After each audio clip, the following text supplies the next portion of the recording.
U.S. Army Sergeant Sudhir Shrestha is a long way from his home country. Well, actually, I came here from Nepal. On a steamy Sunday morning, some 13,000 kilometers from his birthplace, this immigrant from a predominantly Hindu nation is among hundreds waiting in line to enter a Protestant church in a remote part of the southern U.S. state of Georgia. This is not unusual in the small town of Plains. And thank the soldier for his service to our country at this time.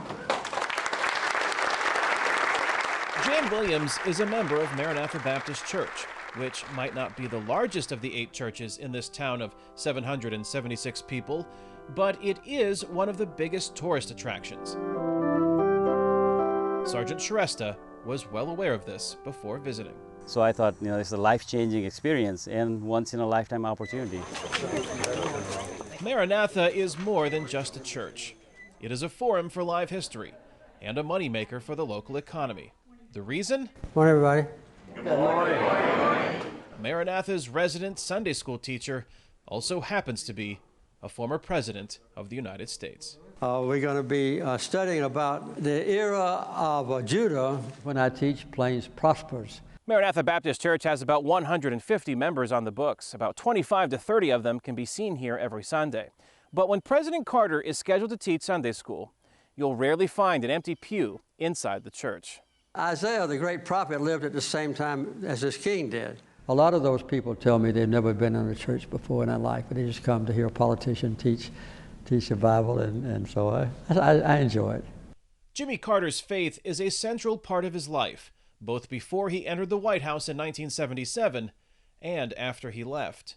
He has taught some form of Sunday school since the age of 18. He trusted in the Lord, the God of Israel. Now 90, his classroom is as big as ever and more diverse. Among those who were before him.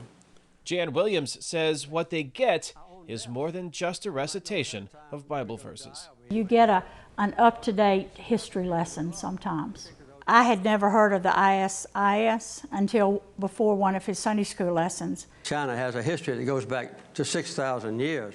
Though he has traveled to more than 140 countries and continues to lead an active life as head of the Carter Center, Jimmy Carter still lives in the same small town where he was born 90 years ago.